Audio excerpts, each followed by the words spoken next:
we've got the basis now for a unification of all the factional divisions among the world religions.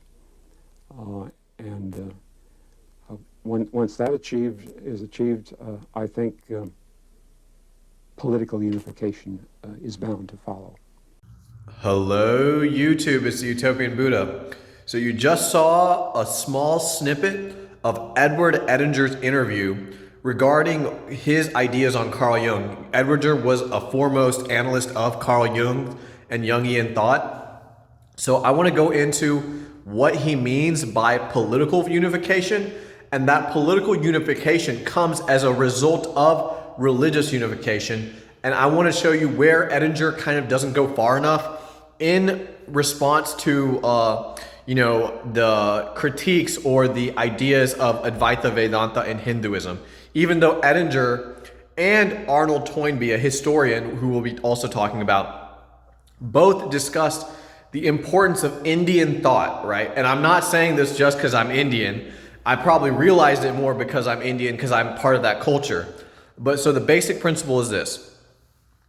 Most Indian thought sees both sides of duality, right? The whole basis of Indian thought is breaking down the dualistic oppositions that divide us from each other, from the world, from ourselves, and entering into deep, intimate communion with the other side of reality, right? With the dark side, with the unknown, right?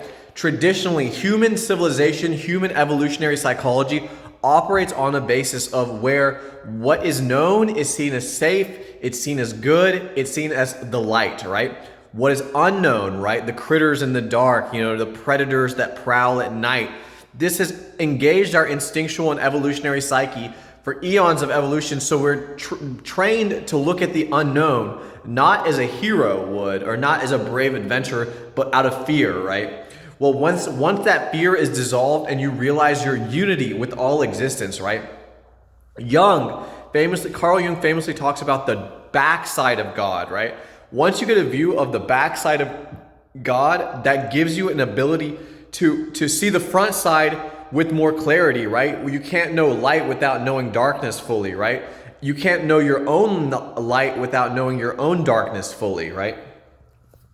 When you know the backside of God, that leads to the potential religious unification of the world, right? Because that means there's two sides. The wholeness of God, the oneness, the wholeness, the non-duality of God is the thing that's going to connect all of the religions together, right?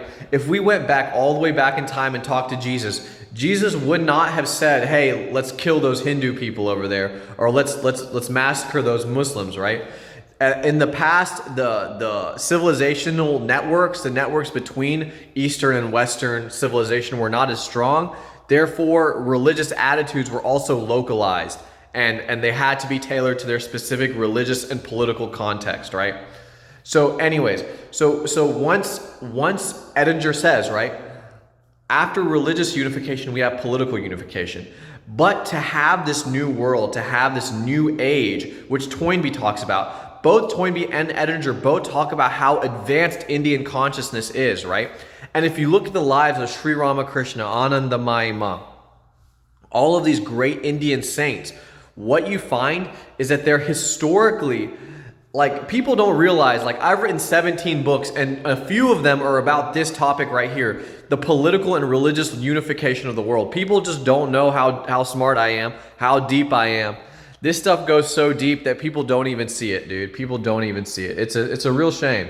It's a real shame. But I'm gonna start promoting myself soon, right? And we're gonna start getting into people's heads, man, because it's time to unify this world, dude. There's too much division, too much suffering, dude. Too many people are going hungry. Too many people are starving.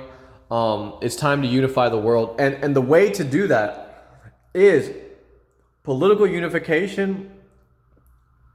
Is the consequence of religious and spiritual unification. But spiritual unification, you can only spiritually unify the world religions by a radical transformation of consciousness. So I'll leave you guys at that. See you later.